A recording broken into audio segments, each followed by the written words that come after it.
All right, so I didn't put it on this slide. I kind of forgot that one. But remember to park, make sure you're participating, you're answering polls or answering in the chat box or asking questions. Make sure you're attending sessions.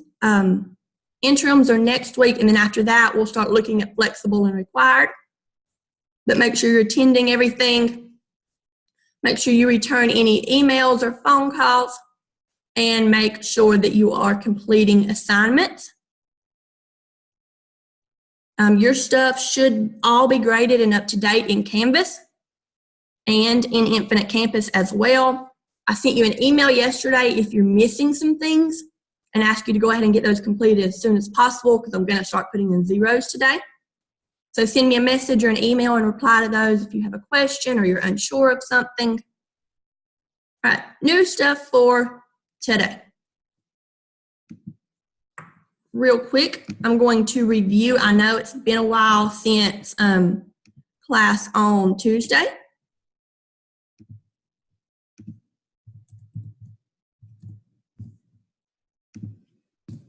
So you have a poll coming on the board.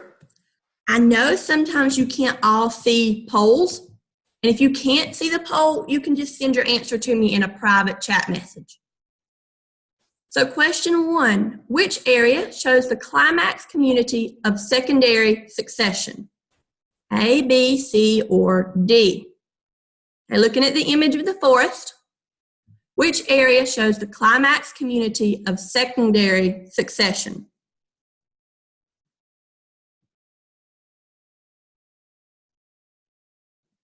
If you don't have a poll, you can just send me a private chat.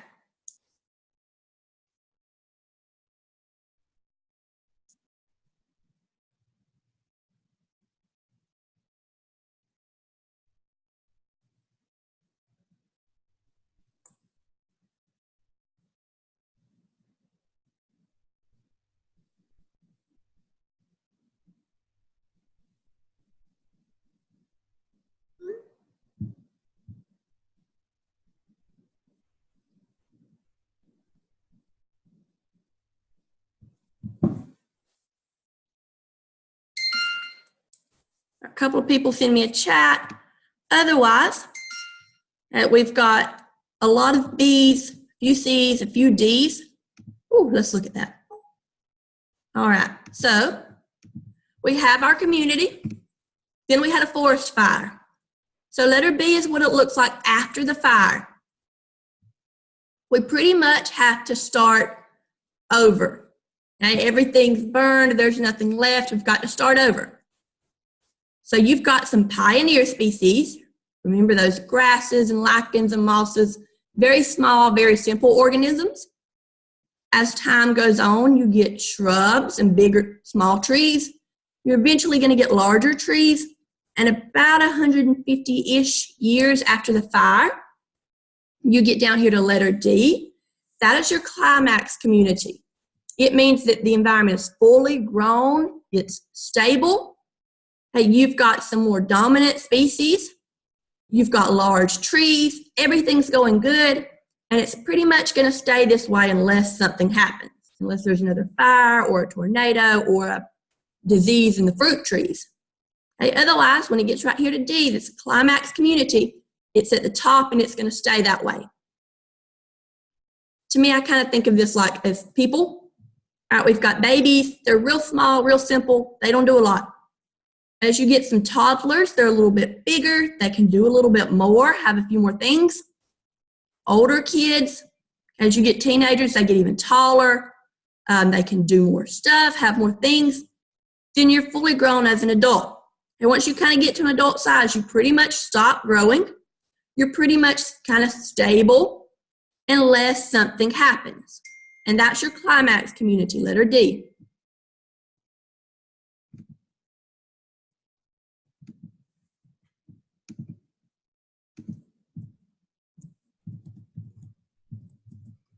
I'm going to do one more poll and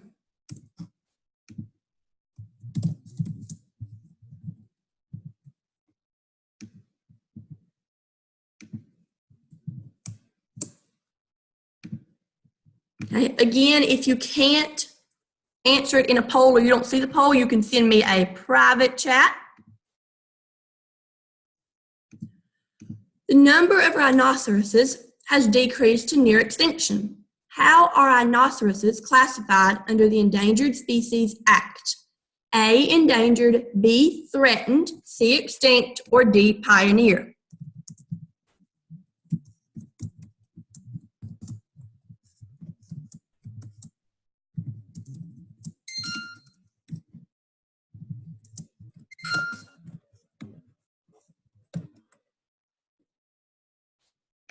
Okay, if you can't answer in the chat box, just send me a private message with your answer.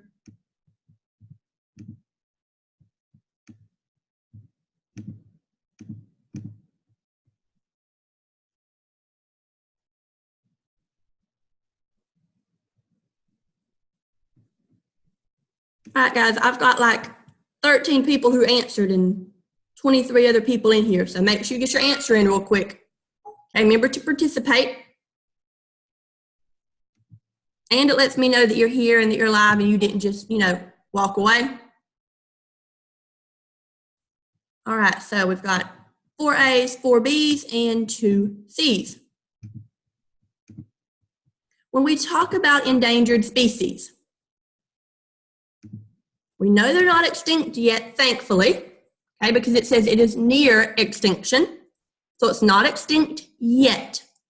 We know it's not a pioneer species because pioneer are those grasses and mosses and very small, simple organisms that happened right after our fire. So we're at endangered or threatened, okay? Threatened means that it's threatening to become extinct and that it's slowly going down. However, endangered means that it is actually in danger of becoming extinct if we don't do something soon. Rhinoceroses, there are very few of them left in the wild. Okay? And it's possible that in the next, 10, 15, 12 years, whatever, when you guys have kids, there may not be any rhinos left in the world at all. Your children may never actually see a real rhinoceros in a zoo or anything else, and they may not be alive. Part of that reason is that people hunt or poach them for the ivory in their tusk. That is illegal, but it still happens. They were hunted because you can use their tusk for the ivory. It's very expensive. It's worth a lot of money. They use it to carve statues or furniture. They grind it up and use it in some medicines, more so in Asia. But it's worth a lot of money. Poachers go in and kill these rhinos for their horns. A lot of times they'll leave the whole rest of the body laying there and just take their horns. So we have very few rhinoceroses left in the wild, right? And very, very few in zoos. They're highly endangered and near extinction. They are in danger of becoming extinct. To me, threatened is more like, oh, I'm threatening to do something, but I might not actually do it. If they're threatened, it's getting bad and we need to pay attention, but they may not actually become extinct. Endangered means they are very close to extinction and in danger of becoming extinct if something doesn't change soon.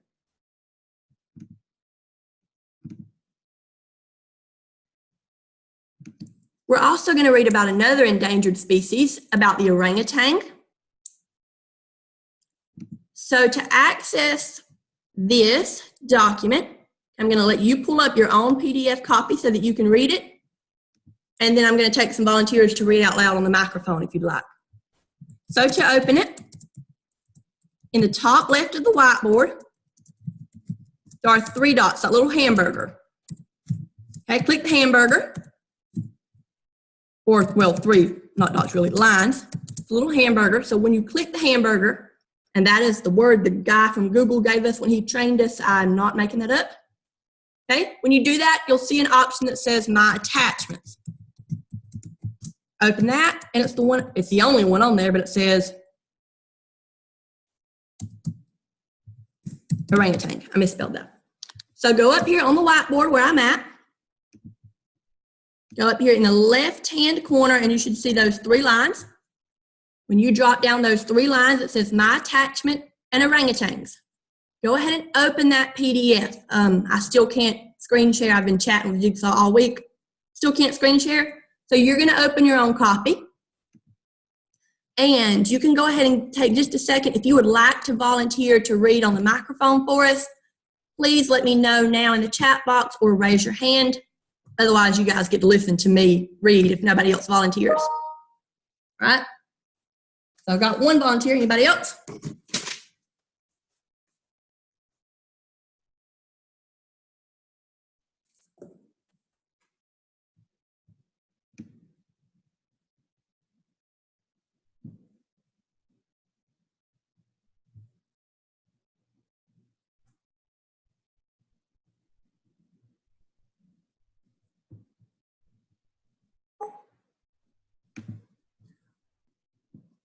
All right, give me 1 second to open mine.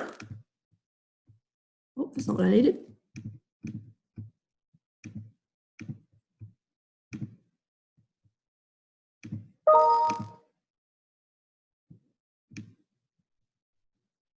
All right, Suki and Asia. So in just 1 second, Asia is going to read for us the first 2 sections. She's going to read the first part and then Losing Forest. And then Suki is going to read Critically Endangered and Researchers Find. And then I'll take the last paragraph or the last section. So Asia's got the first part and Losing Forest. Suki's got Critically Endangered and Researchers Find. And then you can let me know in the chat box if you'd like to volunteer to do the last paragraph. All right, I'm going to close my mouth and let these ladies take over. Please make sure you're following along on your copy. With accessible thumbs and sophisticated tools.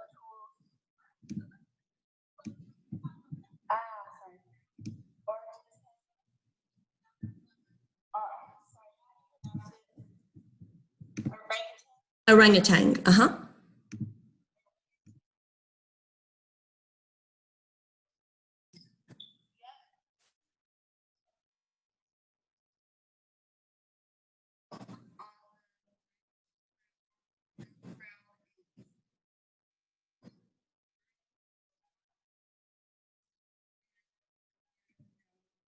And islands in Southeast Asia. The islands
Wonderful job, ladies. Thank you so much. I know your classmates love hearing from somebody else besides me.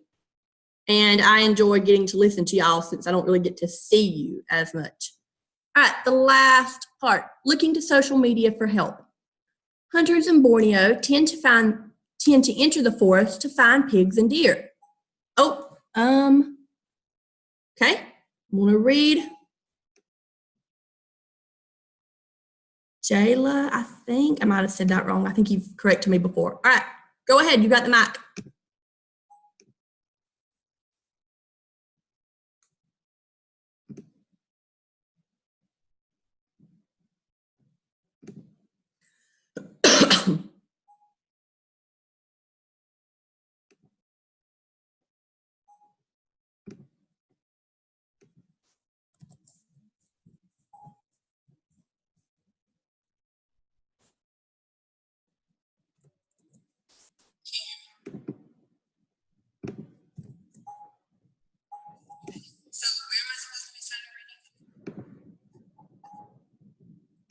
Just start right there, looking for help from social media, and read that whole section.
Awesome. Very nice.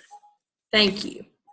All right. So these orangutans, we are losing them at a very quick rate, and if we don't do something, they may become extinct in your lifetime and my lifetime. I love the little baby right here. He's really cute. But one of the problems with the little babies being so cute is that a lot of times the moms are killed and they capture the babies and keep them as pets. Okay, a mom is not going to let you kidnap her baby, so they oftentimes have to kill the mom to basically kidnap the baby, and people keep them as pets. There are other issues. A lot of times hunters go looking in the forest, they're hunting for pig or deer or something they can eat. And if they see the orangutans, they're fairly large and kind of scary looking. So many times the hunters will kill them. Or if they come looking on the farm or the hunter's vegetable garden, okay, the farmers will often kill them. So we're losing them at a very quick rate. We're also destroying their habitat, which forces them closer to people and ends up with them getting killed a lot more often. So orangutans are another species that is close to extinction. I think they're actually classified as endangered. I don't remember off the top of my head. But we're going to talk about and look at some of these species over the next few days, and what it means to be endangered, what it means to be threatened, how we judge or get a number. Okay, nobody went out by hand and counted all 127,000 of them. So how did they figure out how many we have? And that's what you're going to work on in just a minute. You're going to go in Canvas. Today's date. Okay, today is the 5th, but I think your module says the 4th and the 5th because some of you do it on Wednesday and some on Thursday. Underneath population size, I want you to do vocabulary and direct instruction. Okay, 2 modules. You have guided notes in Canvas. There's a module that under Monday the 3rd that's titled Slides, Lab Sheet, and Guided Notes. I'm not requiring you to turn those in, but if you want to use them, they would be a big help. Remember, you have a quiz on this tomorrow. Okay, so you can use your guided notes. I'm going to give you about 20 minutes. If you get done before that, come back and give me a thumbs up or a green check mark. I'm going to set a timer for 20 minutes, so about 11:45. We'll come back here. We'll review what you did, and we'll move on. Okay, make sure you can open everything, you can access it, you know where it is.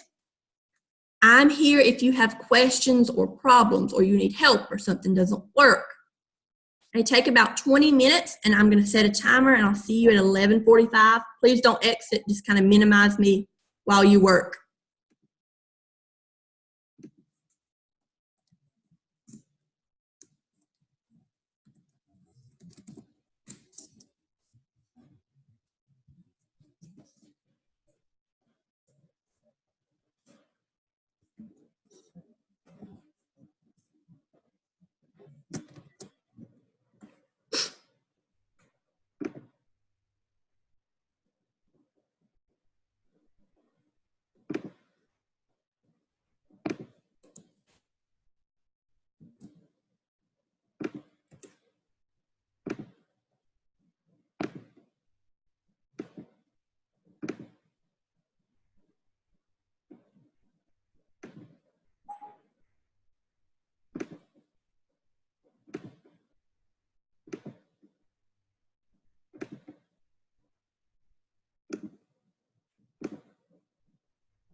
All right, so that was our timer. Okay, you may not be completely finished. I've only had a couple of people give me a check mark or a thumbs up, but that's okay. Just kind of minimize what you're working on. Come back over. Let's review and get ready to move on.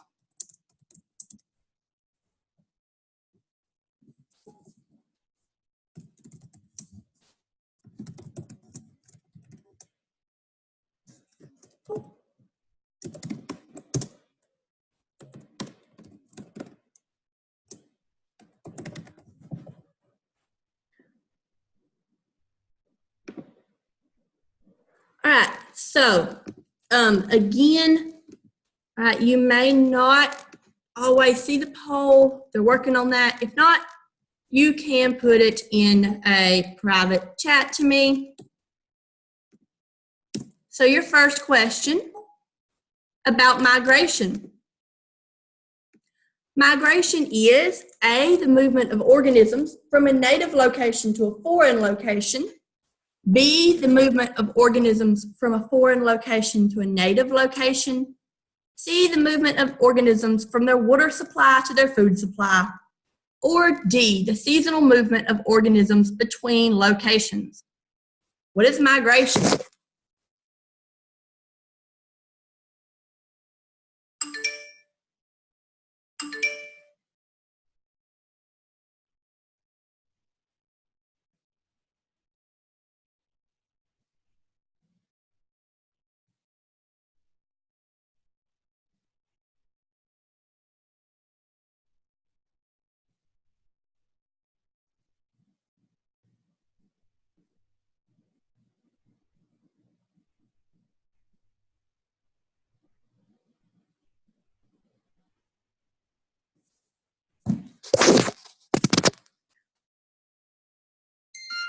Very nice. Okay, looks like most of us had it. Migration is the seasonal movement of organisms between locations. So they change their area or they move with the seasons. Anybody in the chat box give me an example? An example of an animal that moves with the seasons?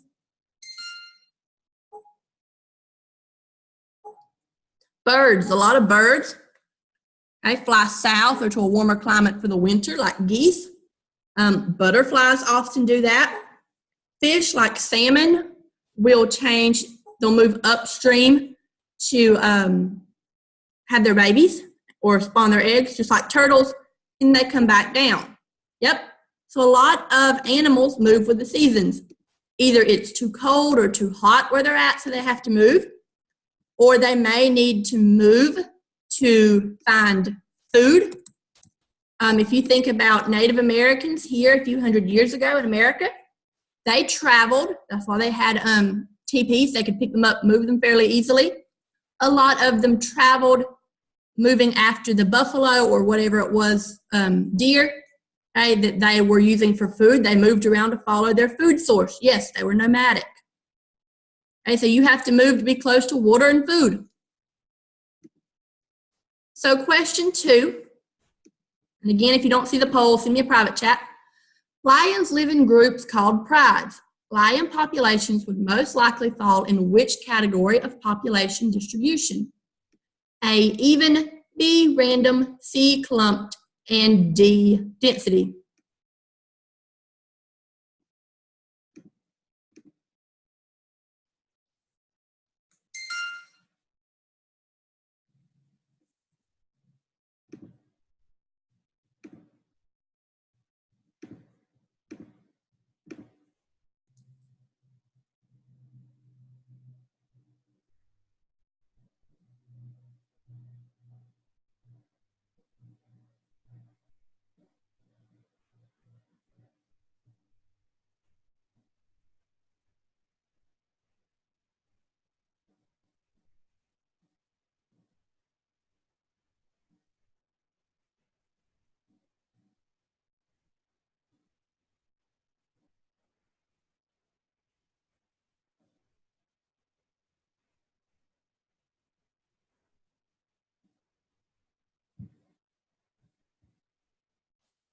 Oh, okay.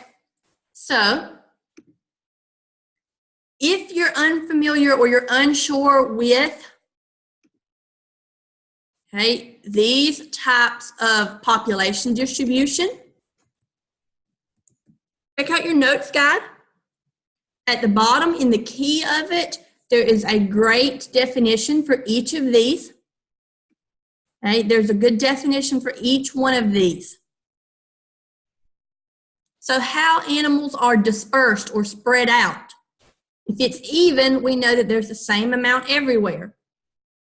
And because there are no lions living here in my community, I know that it's not even. Random means some are here, some are there. They're scattered pretty randomly. Density is not even a thing. It's not even a type. So we're down to random and clumped. Lions live in groups. Groups are a type of clump. Okay, there are larger groups or more clumps near the water, near a food source. There are less groups or less clumps in the middle of the desert or somewhere that it's very cold or somewhere where there's no water. Most animals, including people, okay, fall into this category of clumped. There are more people in larger cities. There's less people in small cities. More people near the water, less people in very hot or very cold areas. So these groups that they live in are clumps. There are more lions in some places, less than others. But it's not random.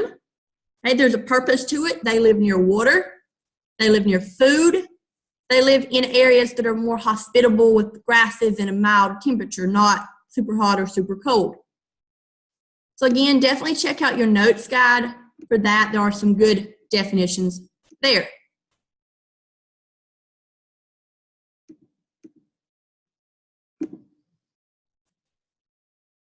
All right, the next two things, and this is the last of your Canvas work today.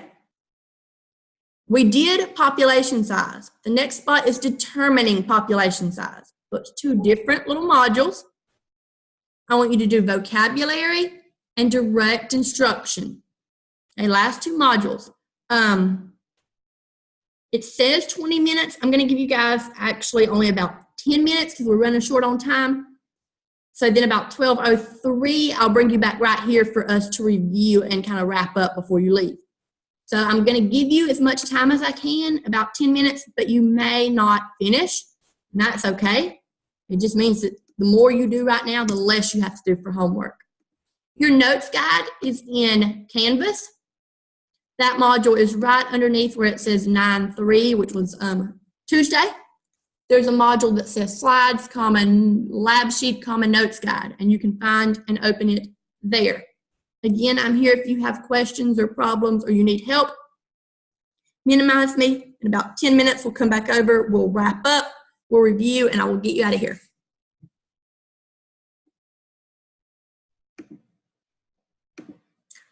All right, so again, you may not be completely finished, but hopefully you got most of it done, or at least a good start. That just means you have less to do tonight. Before we leave, I do want to kind of wrap up and review and just make sure we're on the same track. Excuse me. So I am putting 4 statements on the board. In just 1 second, I'm going to open the whiteboard so that you can write on it. I want you to take a second. Okay, it is open so that you can write on it now. I want you to label these 4 statements as true or false. You can put a T or an F, you can put an X or a check mark. You can type it in the chat box if you need to, but take just a second and tell me about these 4 statements. Based on what you learned, are they true or false?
So number one, a larger population density always indicates a larger population size.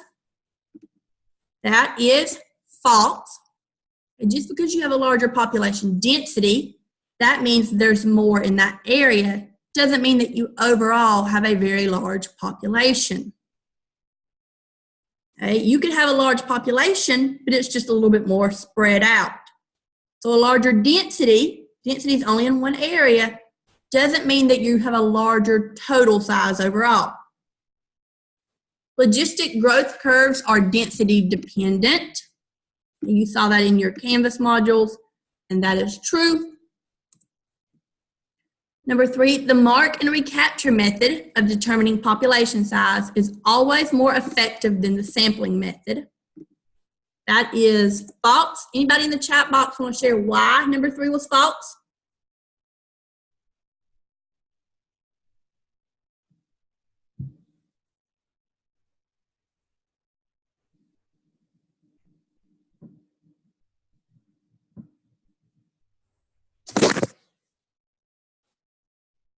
Why was number three false?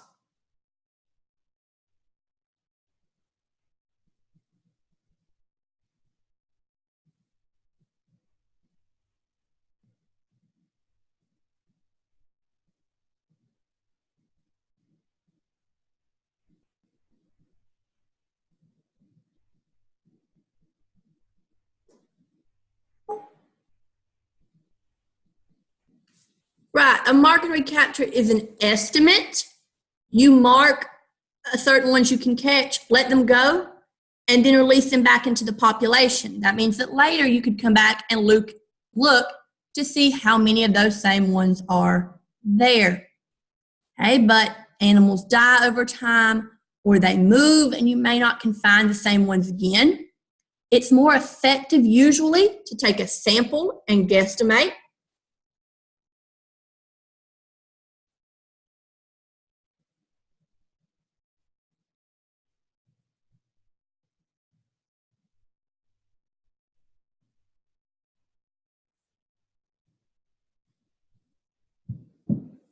And number four, the three methods for determining population size are observation, mark and recapture, and sampling. Those are true. Please make sure you're familiar with these three. Okay. Also make sure that you're familiar with your lab, that you completed the lab this week. You have the lab sheet from Tuesday because you're going to use it on your quiz tomorrow. Your quiz tomorrow is due at 11:59 tomorrow night. It's open in Canvas if you want to work ahead and look at it. We will review some more and go over some more stuff tomorrow. Otherwise, it is 12:10. I'm finished. Have a great rest of your day, and I'll hang out here for a few minutes if you have questions or problems.